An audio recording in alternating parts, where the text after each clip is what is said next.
батастен экспонаты тутунларым кини көрөк курдук дагылган аарма көрүмдө бу экспонат бу бей музейде хамы бастыгы экспонаты болор.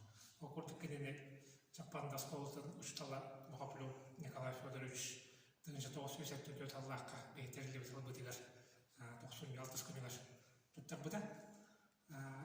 Бу көрөк курдук бу батас боллагын мене торки көрбөт мене хох батас.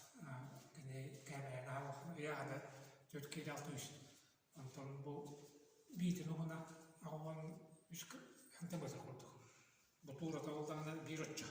Аллата агандас тимере, тутаа агандас тимере метр алтонча. Онда яанда бу көрөк курдук ончого эде хәйрәдә калын. Бу мандык батастар турбо батастан атыр бидирән дәнгәлек костыр. Онда бу мандык батастар окого ай бу хатыда